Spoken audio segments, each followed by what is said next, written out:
Olá, olá! Sejam muito bem-vindas, muito bem-vindos a mais uma live. Eu vou falar sobre impactos negativos da ansiedade na escolha profissional. Mas, gente, o detalhe é que vocês vão compreender os impactos negativos da ansiedade não só na escolha profissional, mas em vários campos da vida, tanto do jovem como do adulto. Por quê? Vocês vão entender que esse é um problema muito grave e que requer também estratégias aí para enfrentamento, para melhoria. Eu gosto de sempre começar as lives fazendo perguntas, mas para que a gente possa entender os impactos da ansiedade, os impactos negativos na escolha profissional, na carreira e na vida, a primeira coisa que a gente precisa saber é o que é ansiedade, porque todo mundo fala, mas eu gosto de alinhar os conceitos aqui para a gente partir de um ponto comum. Então eu vou falar de uma definição mais científica e de uma outra definição mais genérica. Para falar da científica, eu vou falar de uma definição que ela consta no DSM-5. E o que é esse DSM-5? É um manual diagnóstico e estatístico de transtornos mentais. Todo psicólogo, neuropsicólogo, psiquiatra se utiliza do DSM-5 para embasar tanto o manejo com os transtornos, mas também para classificar esses transtornos mentais, esses acometimentos emocionais e psicológicos, tá? Então, segundo esse DSM-5, os transtornos de ansiedade, porque assim, tem vários, tá? Eu não vou entrar no mérito deles não, mas eu vou falar mais genericamente, eu vou direto no ponto que interessa pra gente. Esses transtornos de ansiedade, eles compartilham características de uma emoção e também de um sentimento. A emoção é o medo e o sentimento é a própria ansiedade. E também perturbações no comportamento. Então, em comportamentos que são relacionados a essa emoção e também a esse sentimento. O medo, ele é uma resposta emocional, eu até já falei em algumas lives a respeito disso. Na verdade, o medo é o que nos trouxe até aqui. É uma das emoções e ela é muito importante e foi ela que nos trouxe até aqui.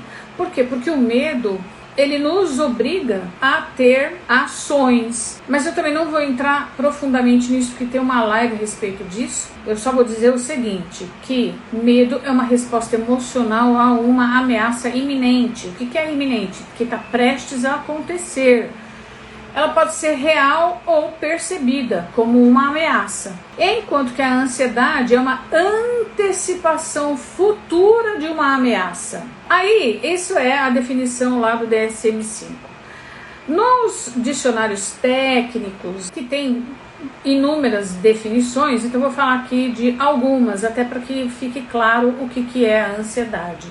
Então, é uma aflição, angústia, perturbação causada por incerteza em relação a qualquer perigo. Então, tudo aquilo que a pessoa entender como perigo, vocês vão entender que vai disparar uma emoção, que vai disparar um sentimento e que, consequentemente, dispara comportamentos.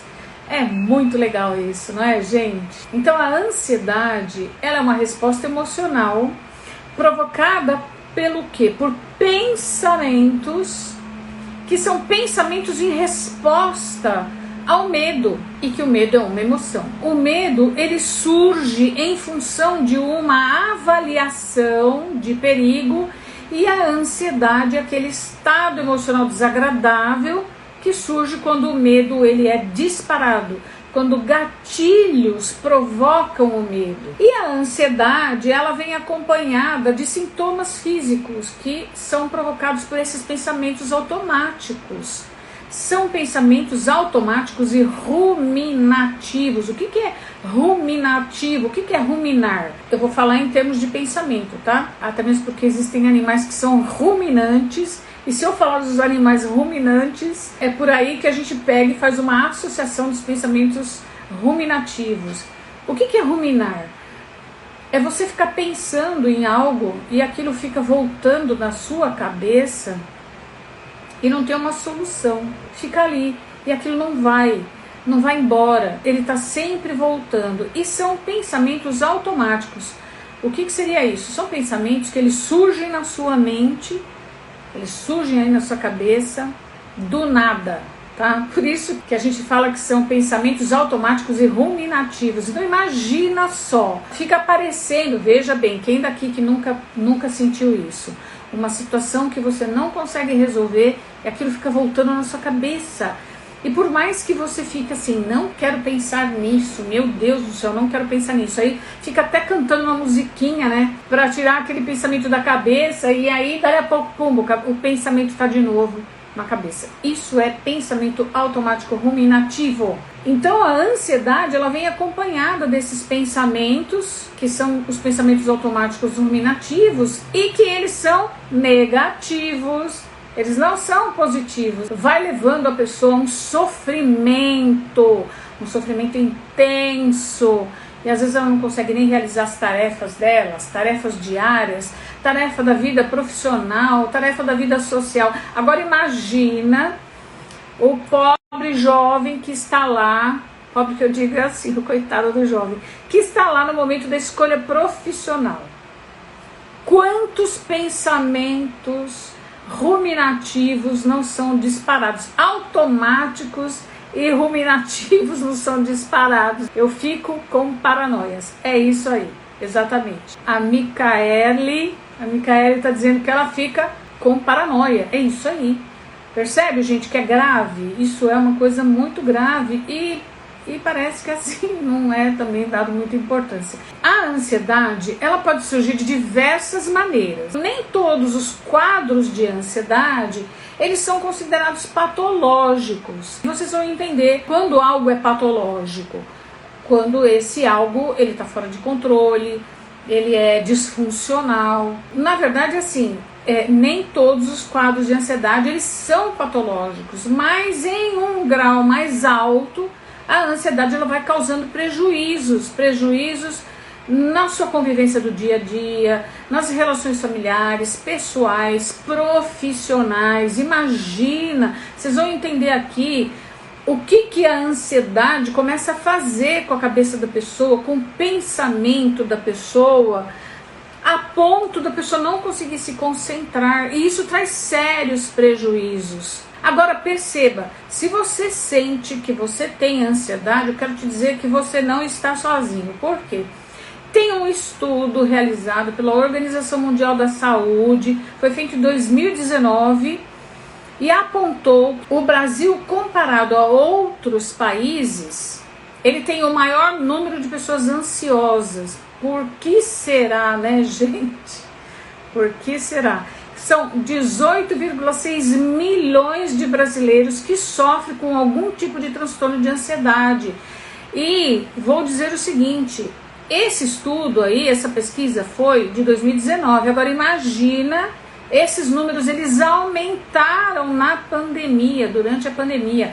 Olha, eu sou psicóloga, sou especialista em orientação profissional e consultoria de carreira.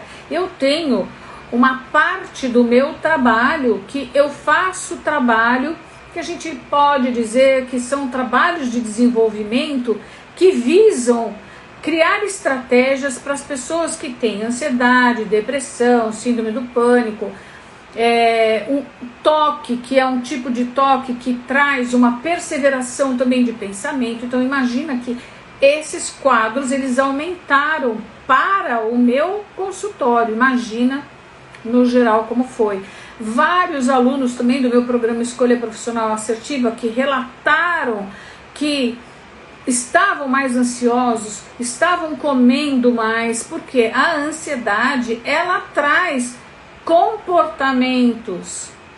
E se os pensamentos estão disfuncionais, ruminativos, e eles são involuntários, eles também provocam comportamentos que são involuntários e incontroláveis. E, gente, me diga, quem que na pandemia não engordou uns quilinhos?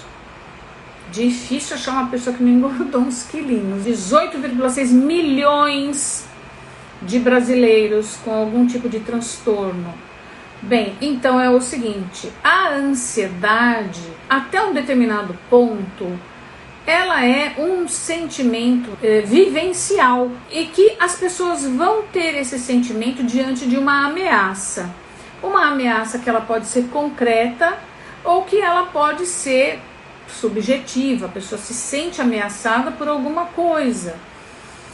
Ela é uma resposta a essa emoção de medo. Ela é importante, ela tem a sua importância. Por quê? Porque no momento ela faz parte, inclusive, do nosso sistema de defesa. A gente precisa sentir medo, que é essa emoção, para que a gente também possa ter ações que visem preservação da nossa vida, da vida de outras pessoas. E nesse momento em que a ansiedade ela está nos níveis aí aceitáveis, então ela é positiva, ela libera, ela produz noradrenalina, cortisol, que prepara o nosso organismo para situações de enfrentamento, de luta, de defesa, de fuga. Ela pode funcionar como um mecanismo de defesa, mas quando ela está sendo manejada de forma funcional pela pessoa, quando ela não entrou nesse nível de que eu falei, que foge do controle, que a pessoa começa a ter aquele monte de pensamento que ela sofre. Gente, eu trabalho, a minha matéria, eu costumo falar que a minha matéria-prima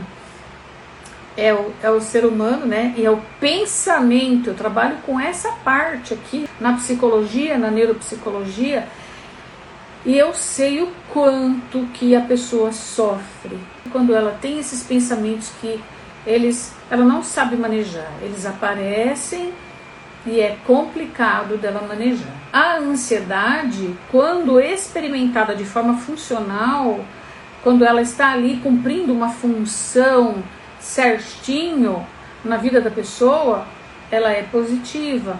Mas se ela está já num nível disfuncional, então a pessoa vai começar a sentir os efeitos desse tipo de sentimento, desse tipo de emoção, que é o medo, e que provoca esse sentimento de ansiedade. Agora, por que será que existe uma dificuldade em controlar os pensamentos? Porque é também, de uma certa maneira, falar de controle de pensamento é meio que ilusório, tá? Não existe um controle de pensamento, existe um manejo, mas não um controle. E por quê? Porque na maior parte das vezes a pessoa não consegue identificar aquele pensamento que está vindo na mente dela e que está causando tudo isso, que está disparando esse sistema de defesa. Ela não consegue identificar. Por quê? Porque o pensamento, gente, ele é um impulso nervoso e ele tem uma velocidade. Olha só, presta atenção, a velocidade média do pensamento é cerca de 360 km por hora e pode ser até mais de 432 km por hora. Gente, presta atenção, é 1/3 da velocidade do som. A velocidade do som é 1.235 km por hora. Então imagina, olha, piscou, passou o pensamento. E aí? E aí que tem alguns pensamentos, inclusive, que eles acontecem na velocidade de milissegundos. Que é também, por exemplo, o que acontece com o processamento de imagens. Essas imagens, elas acontecem em milissegundos. Então, pensamentos, eles não vêm só na forma de fala, que é como se tivesse uma falinha lá dentro, passando pela nossa cabeça, um letreirozinho. Não, ele também pode acontecer em forma de imagens. E aí, milissegundos. É muito complicado para a pessoa conseguir identificar o pensamento que está disparando esse sistema de defesa que dispara os pensamentos automáticos.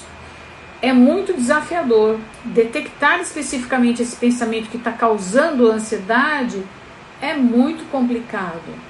Agora, eles são tipo umas bombinhas, umas bombinhas que ficam disparando na cabeça.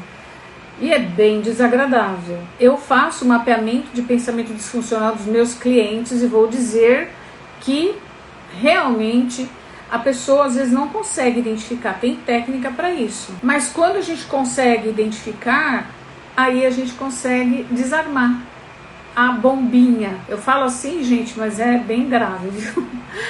Como é possível a pessoa detectar esses pensamentos? Ele é muito rápido, mas eles deixam um rastro. Eles são rápidos, mas eles vão deixar um rastro. E qual é o rastro que eles vão deixar? A emoção que ele provoca em você. E nós temos 5 emoções básicas. Nós temos o medo, que é uma emoção muito poderosa, e ela também nos ajuda muito. Foi ela que fez com que a gente chegasse até aqui, que nós saíssemos da idade da caverna e chegássemos até aqui, porque o medo ele faz parte de um sistema de defesa. Então a gente tem o medo, a tristeza, a alegria, a raiva, o nojo. E a emoção é uma resposta automática, involuntária. O que significa ser involuntária? Ela independe da sua vontade. E ela também é imediata. Tem um estímulo, estimulou, aparece essa emoção. Agora, o sentimento envolve componentes cognitivos. A emoção, ela então, como eu falei, ela é imediata, ela acontece de uma forma automática, involuntária e você não controla, tá? É lógico que existem estratégias para você controlar isso, mas a princípio eu tô falando de pessoas que não usam estratégias, tá? Já o sentimento, ele envolve componentes cognitivos, então ele envolve o pensar, ele envolve uma percepção e uma avaliação de algo. A emoção é uma reação, enquanto o sentimento é uma construção. E ele tem a ver com a pessoa dar significado para alguma coisa. Se a ansiedade é um sentimento e ela tem por base uma emoção que é o medo, o que a gente faz? Então a gente tem que identificar quais são os gatilhos mentais, e esses gatilhos mentais são pensamentos, tá? Os gatilhos mentais que disparam a emoção de medo, que por consequência disparam o sentimento de ansiedade. Viu? Simples? Sim, parece simples a explicação, né, gente? Mas isso é a mesma coisa quando a pessoa vai aprender a dirigir. A primeira aula de direção é uma catástrofe, né, gente? Porque você tem que olhar várias coisas. Ligar o carro e ligar sem deixar ele morrer. Aí depois você tem que... acho que antes disso, né, gente? Tem que ajeitar os retrovisores. Olha só, tem muita coisa. Aí depois que você vai engatar a primeira, vai soltar e aperta um pé e solta outro, até que você aprenda a manejar com tudo isso, é difícil. Da mesma maneira, essa questão de trabalhar a ansiedade é a mesma coisa, tá? No começo parece uma coisa do outro mundo, mas depois a pessoa vai aprendendo a manejar. Agora, do mesmo jeito que para dirigir tem técnica, para dirigir tem uma técnica, não tem? Então, para manejar os pensamentos e a questão da ansiedade, também tem técnica para isso. Esses gatilhos, então, que vão disparar a emoção e o sentimento, né, de ansiedade, são os pensamentos. Vamos ver. Ó, na fase da escolha profissional, eu vou falar da escolha profissional, mas depois eu falo também, por exemplo, na carreira. Quais são os pensamentos que disparam a ansiedade do jovem? Primeiro, eles nem sabem por onde começar, então já começam a se sentir perdidos. Aí quando eles entendem, porque o foco todo é vestibular. Nossa, você tem que passar no vestibular, você tem que passar no vestibular, E aí começa um fantasma do vestibular também, porque é muito concorrido, é muita gente, eu não me preparei direito, nem sei, eu acho que eu estudo num colégio que é fraco, minha Nossa Senhora. Então começa. Agora, os pensamentos que vão realmente atacar, ou seja, acessar os gatilhos, são pensamentos do tipo e se? Quer ver? E se eu não for feliz na minha escolha profissional? E se eu errar na minha escolha profissional? E se eu não encontrar a minha profissão ideal? E se eu fizer 5 anos de faculdade, chegar lá no final, achar que não é pra mim? E ó, gente, que isso pode acontecer, tá? Já tive um caso de um cliente que fez 8 anos de faculdade, 8 anos para sair de uma das universidades mais concorridas daqui de São Paulo. E o que aconteceu? Ao final dos 8 anos, meu Deus, ele conseguiu um estágio, foi trabalhar e, gente, não é isso que eu quero para a minha vida. Imagina como ele ficou. Então, como existem possibilidades disso acontecer, aí o jovem tá lá na fase da escolha pensando nisso, né, gente? E o que começa a acontecer com a ansiedade dele? O que começa a acontecer? Os níveis de cortisol, de adrenalina começam a subir, concorda? Daqui a pouco vai ter uma síncope, certo? Aí pensa mais, nossa, e se eu errar na minha escolha? E se não tiver vaga de emprego? Tudo isso que eu tô falando aqui são coisas que os jovens que fazem orientação profissional comigo, é o que eles colocam. Qual é o medo que eles têm? O medo de errar, o medo de não dar certo. Olha, todos os meus amigos já escolheram a profissão, Ângela, eu ainda não escolhi. E se eu não conseguir escolher a profissão? E se não tiver profissão para mim? Percebe que é muito sofrimento? É muito sofrimento. Agora, se a gente for falar na questão do adulto, então, em carreira, o que eu atendo aqui? Aquela pessoa que está insatisfeita na profissão que escolheu, e, por exemplo, de vários pontos, várias fases da vida, aquele que escolheu errado e já se ligou que escolheu errado a graduação e quer mudar, não sabe como fazer, e aí chega para mim e fala assim, Ângela, eu não posso errar, eu tô com medo, então não vou desistir dessa faculdade, eu vou continuar, mas eu também não sei se eu continuo, o que eu vou fazer? Olha o nível de ansiedade dessa pessoa. Aquele que ingressou na profissão, mas não está feliz e não sabe dizer se ele não está feliz porque ele não gosta da formação que ele teve, que ele fez, ou se é porque o lugar onde ele está trabalhando é que não é legal, ou se é porque ele tem alguma questão aí que ele não sabe dizer se é com o chefe. Percebe? Tudo isso começa a fazer o quê? Aumentar o nível de ansiedade, porque os pensamentos e se vêm, nossa, e se eu saio desse trabalho e não arrumo outro? Já tenho um monte de conta para pagar, financiamento da casa, e filhos na escola, tudo isso começa a fazer o quê? Aumentar o nível de ansiedade. E se não tiver vaga de emprego, então é o seguinte, gente, tanto o medo como a ansiedade são provocados por esse tipo de pensamento, que são formas disfuncionais de lidar com o futuro. Essa maneira de pensar em ser, ela predomina na mente das pessoas, não só no momento da escolha profissional, mas na vida inteira. Pensa aí você, mesmo você que não está trabalhando, a pessoa que, por exemplo, eu atendo, né, também pessoas que querem ingressar, estão há um tempo sem trabalhar, e elas querem ingressar e elas não sabem como fazer, e elas ficam pensando, gente, e se eu nunca mais conseguir trabalho?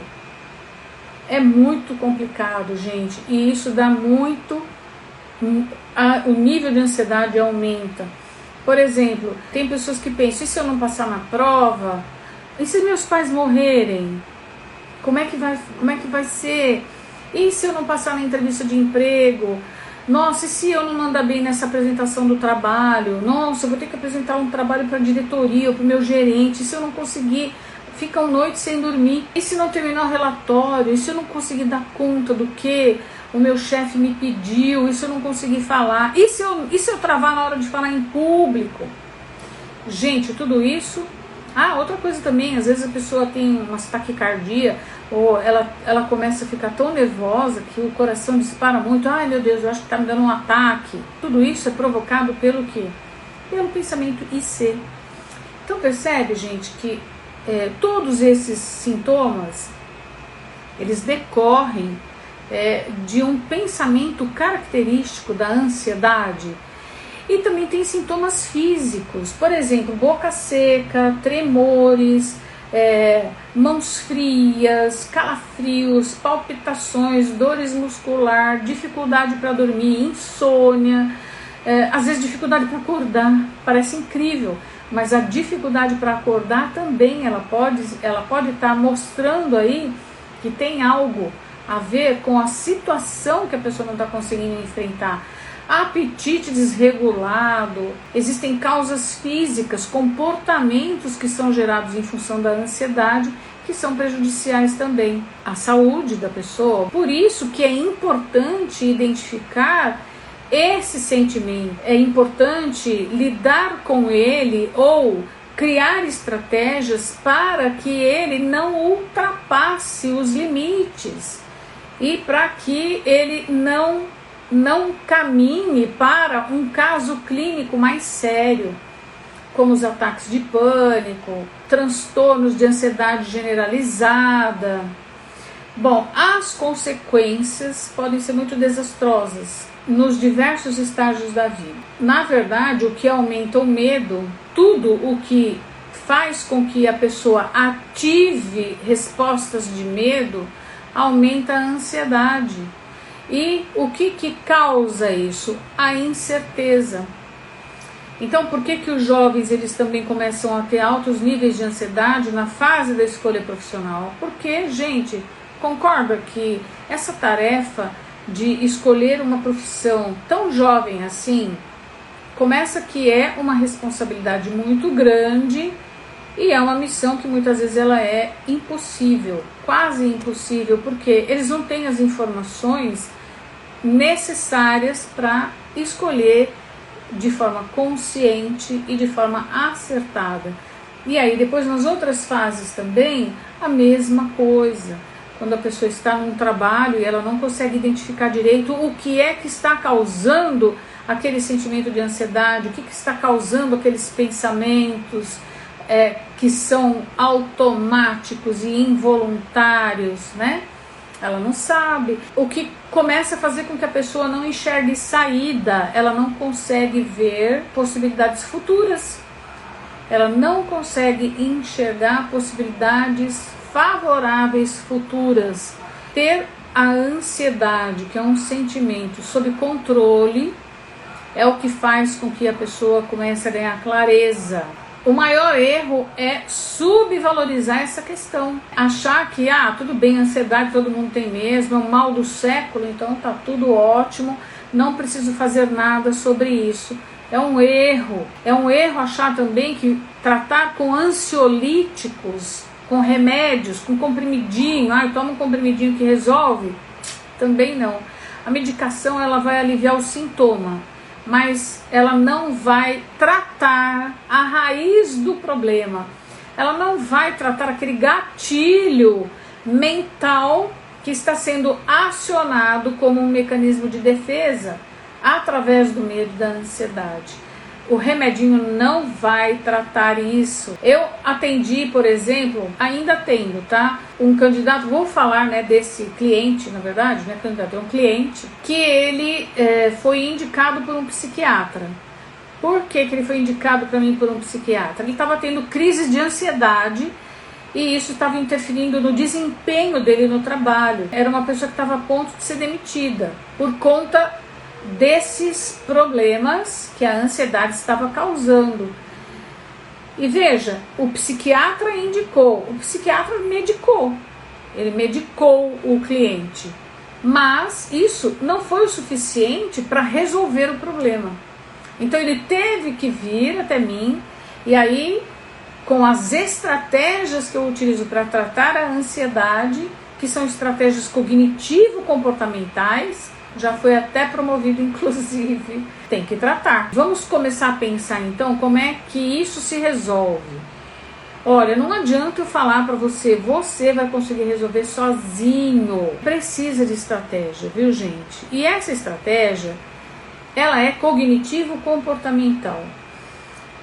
Estratégias cognitivo-comportamental fazem parte de uma abordagem da psicologia que ela é muito utilizada para tratamento de pessoas que sofrem não só desse sintoma, não só da ansiedade, mas também de outras síndromes, como eu já citei aqui. E como funciona? É um conjunto de técnicas que o profissional especializado ele vai utilizando para modificar a forma que o cliente enxerga os acontecimentos do cotidiano, fazendo com que esse cliente descubra novas formas de enxergar os acontecimentos, ganhando repertório e flexibilidade mental para lidar com essas situações. Então, o caminho para lidar melhor com a ansiedade é mudar a forma. Eu digo, nos meus programas, eu mudo o mindset daquele cliente. Por quê? O mindset dele vem com a ansiedade alta, então um sentimento de ansiedade alta, com vários pensamentos que estão disparando, são gatilhos mentais que disparam o medo. Então a gente tem que trabalhar no sentido de mapear esses pensamentos e fazer o que eu falei. A gente vai destravando as bombinhas, os gatilhos. E isso eu também faço no trabalho de orientação profissional. Ele também acontece, por isso que eles vão dando espaço para enxergar as diversas possibilidades e também para encontrar a profissão ideal. Esse trabalho ele vai favorecendo reflexão acerca de comportamentos, acerca de sentimentos, acerca de pensamentos, e a gente reprograma os pensamentos. Essa reprogramação ela é acompanhada também de estratégias de enfrentamento no momento de crise. Por exemplo, eu tive uma cliente em orientação profissional, ela estava com síndrome do pânico. A gente precisa intervir naquela questão, destravar, mapear os pensamentos, destravar, trazer estratégias de enfrentamento, para aí sim a pessoa começar a enxergar possibilidades. É muito importante isso, viu, gente? O objetivo principal é intervir na qualidade dos pensamentos do cliente, para que isso afete positivamente a qualidade de vida e dos relacionamentos. É um trabalho indicado para todos os tipos de transtorno de ansiedade, depressão, síndrome do pânico, transtornos obsessivos compulsivos, enfim. Estratégias cognitivo-comportamentais são as melhores para trabalhar essas questões. Bom, mas em resumo, a ansiedade ela pode afetar a pessoa em qualquer fase da vida. Ela pode ir desde uma antecipação de preocupações com questões cotidianas até ataques de pânico. Tudo depende da intensidade e do agravamento dos sintomas.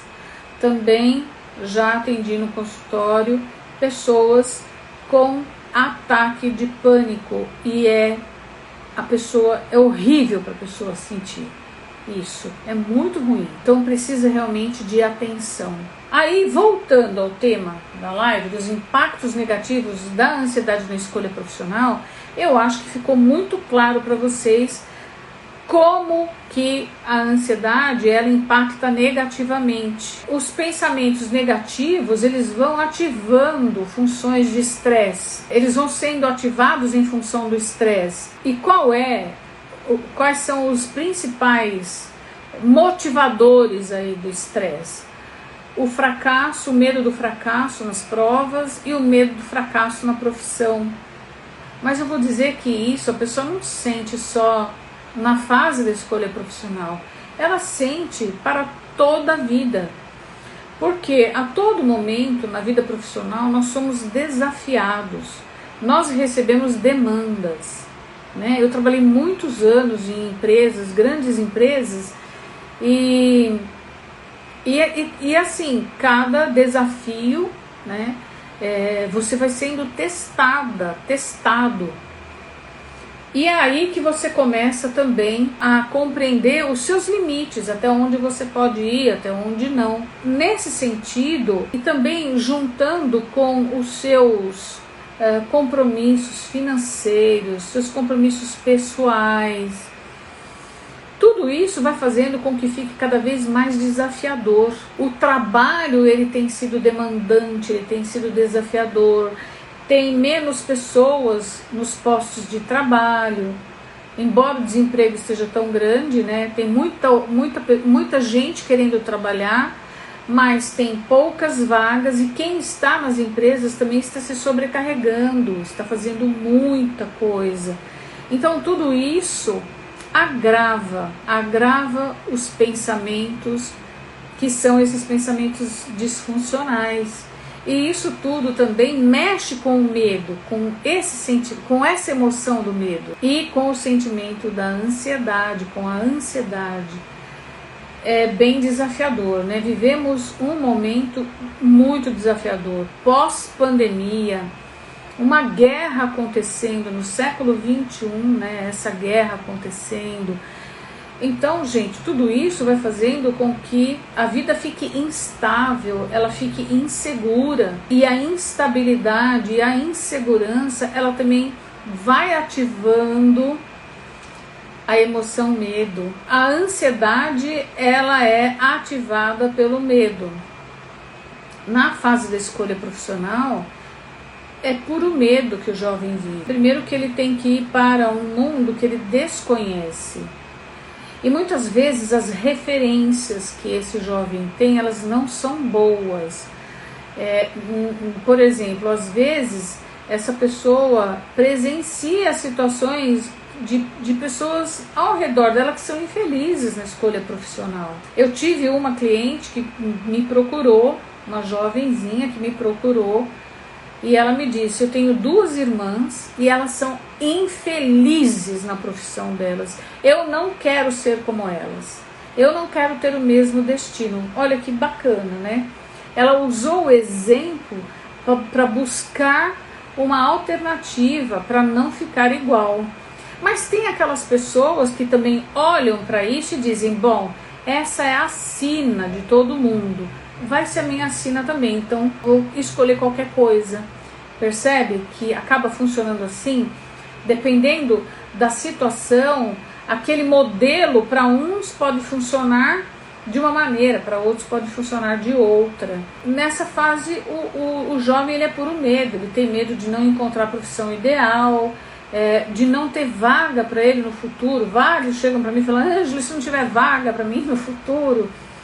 Outra coisa que eles pensam também: e se eu não tiver capacidade de acompanhar a universidade? Muitos também chegam com um sentimento de menos-valia. Já tive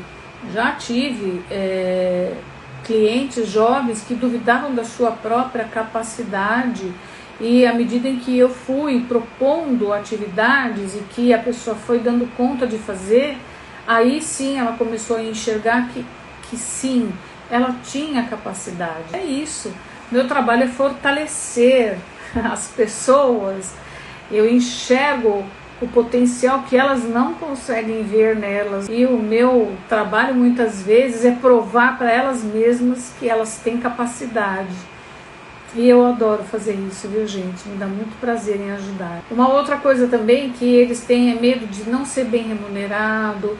Outros têm medo. Gente, vou falar um caso que no fim ficou até bonitinho. Eu achei tão bonitinho, mas isso aí, por trás disso, tinha um sentimento, sabe, de um desespero, na verdade. O cliente que antes de vir procurar o trabalho, a mãe ainda que me achou e que veio trouxe ele para fazer orientação profissional comigo, disse que um dia ele chegou para a mãe e falou assim: mãe, será que eu vou poder ficar com a sua aposentadoria?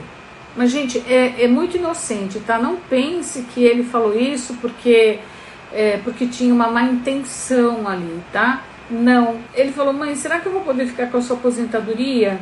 Quando ele disse isso, ele estava demonstrando que ele não tinha a menor ideia do que ele ia fazer de profissão, e nem se ele ia conseguir se sustentar. Então ele tinha medo de passar fome, medo de ficar sem abrigo, medo de não conseguir pagar as contas. Gente, olha que coisa aflitiva. E vou dizer que ele fez o programa Escolha Profissional Assertiva comigo, e olha, ele tá maravilhoso, gente. A mãe dele deu um depoimento, ela participou de um desafio que eu fiz, e ela, nossa, ele tá muito bem, ele passou exatamente na profissão que a gente definiu como profissão ideal para ele passou, adora o que faz, depois disso tirou carta, ele achava que nem tirar carta não ia conseguir. Maravilhoso, né, gente? Nossa, muito bom.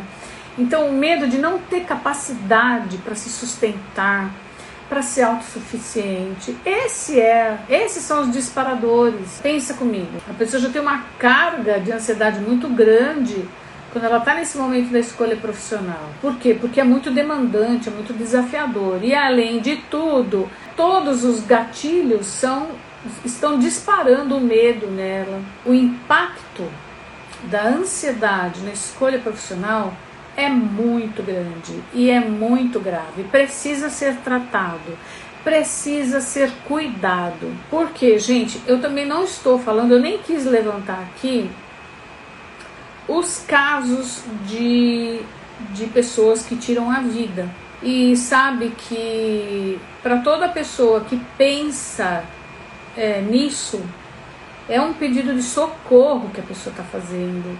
E muitas vezes esse pedido de socorro, ele nem é ouvido, ou ele nem é tratado com a devida consideração que deveria ser tratado. Porque ninguém, sem consciência, isso é antinatural querer tirar a vida, né? É antinatural. Ninguém, sem consciência, quer fazer isso. Realmente, quando a pessoa chega nesse ponto, é porque ela está num beco sem saída, ela está desesperada, ela está pedindo socorro. Isso também tem que ser olhado. Isso é uma das coisas muito graves que acontecem. E acontece muito entre os jovens. Não é só jovem, gente. Eu disse que o meu foco, como eu estou falando mais para a escolha profissional, então eu estou usando todo o tema girando em torno da escolha profissional, mas isso acontece na vida toda, são casos que precisam ser cuidados, precisam ser olhados.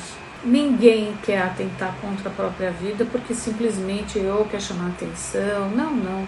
Existe uma patologia aí que precisa ser olhada, existe um pedido de socorro. E aí, qual é a alternativa então? Como lidar com isso? Já falei, utilizando estratégias. Precisa realmente de um profissional para ajudar a pessoa. Nos meus programas de orientação profissional eu utilizo isso, mas precisa realmente de ajuda especializada. Quando o jovem participa do meu programa de orientação profissional, mesmo na consultoria de carreira, que eu percebo que existe aí uma tendência, né, a uma disfuncionalidade muito grande, isso é tratado também. Então, isso precisa ser tratado. Existem técnicas para isso, e é o que eu falei, as técnicas são de mudança de mindset. A gente precisa mudar o mindset, precisa mudar os pensamentos. Tem técnicas que fazem isso. E assim, à medida em que a gente vai conseguindo trabalhar os pensamentos, esses pensamentos, por exemplo, lá no meu programa de escolha, eu vou mostrar aqui, só rapidinho. Aqui nos 4 passos, né, do Escolha Profissional Assertiva, e tem também o do Carreira de Sucesso, né, que também tem 4 passos. À medida em que a gente que eles vão ganhando autoconhecimento, que eles vão compreendendo quais são os seus motivadores internos, isso vai abrindo espaço para eles enxergarem possibilidade. Todos aqueles ICs aqueles gatilhos que estão ativando o medo, eles começam a desaparecer à medida que eles vão andando nesses 4 passos. Na verdade, é como se eles fossem saindo. A ideia é essa, saindo da disfuncionalidade para a funcionalidade. Os pensamentos disfuncionais, eles vão diminuindo, eles vão sendo eliminados, eles vão dando espaço para que esse jovem consiga enxergar o seu potencial. Eu entrego para eles, olha, você tem talento, olha o seu talento aqui, olha o seu potencial, olha as profissões que você tem aqui de possibilidade. Isso é maravilhoso e isso vai fazendo com que automaticamente eles comecem a migrar para a funcionalidade. Muito bom. Deu para entender quais são os impactos negativos da ansiedade no momento da escolha profissional, mas não só no momento da escolha profissional, na vida. São impactos psicológicos, são impactos físicos, comportamentais, que podem ser incapacitantes, creiam, podem ser incapacitantes. É por isso que eu decidi, desde 2007, porque eu trabalhava só com adultos, né? Mas desde 2007 eu decidi fazer um trabalho com jovens, porque é um trabalho preventivo. A gente pode evitar tantas coisas, tantos desfechos que são ruins, a gente pode transformar esses desfechos em finais felizes, e é isso que eu gosto de fazer, certo, gente? É isso que eu tinha para falar para vocês hoje, alertar sobre a importância de cuidar da ansiedade. A ansiedade, olha, por exemplo, tem alguns candidatos que muitas vezes, quando vão fazer algum processo seletivo, eles até falam que como a ansiedade ela tem um lado até certo ponto, quando ela está funcional, ela é positiva, ela faz a pessoa realizar coisas. Alguns candidatos, quando vão em processo seletivo, eles até falam, quando dizem assim, qual é o seu maior defeito? A ansiedade, mas tipo assim, não é porque é um defeito. A pessoa não está falando do lado disfuncional dele. Não, é a ansiedade, mas olha, a ansiedade me faz realizar trabalhos com antecedência, me faz puxar trabalhos do dia seguinte para o dia de hoje. Uai, isso é bom. Não é ruim. Como a ansiedade assim, acaba sendo uma coisa que, como a maioria, né, tem, pode ficar parecendo que ela é normal. É normal ter ansiedade. É normal, eu roo as unhas, eu fico andando para lá e para cá. Isso é normal. Não é normal, gente. Normal é você ter paz. Normal é os seus pensamentos não ficarem te atormentando. Normal é você não ficar ruminando os pensamentos como se você não tivesse saída. Não. Normal é você ter respostas apropriadas e satisfatórias para as coisas. E você também poder se relacionar bem com as pessoas, com a vida. Isso é o normal. A ansiedade, a partir de um determinado ponto, ela é prejudicial. Ela vai jogar muita adrenalina e o seu coração vai sofrer, né? Não só o seu coração, como tudo. A cabeça, enfim, o seu corpo em geral, as pessoas à sua volta. Agradeço muito a presença de vocês e espero que essa live ela sirva de alerta. Um beijo, minhas lindas, meus lindos. Até a semana que vem. Um beijo. Amei estar aqui com vocês.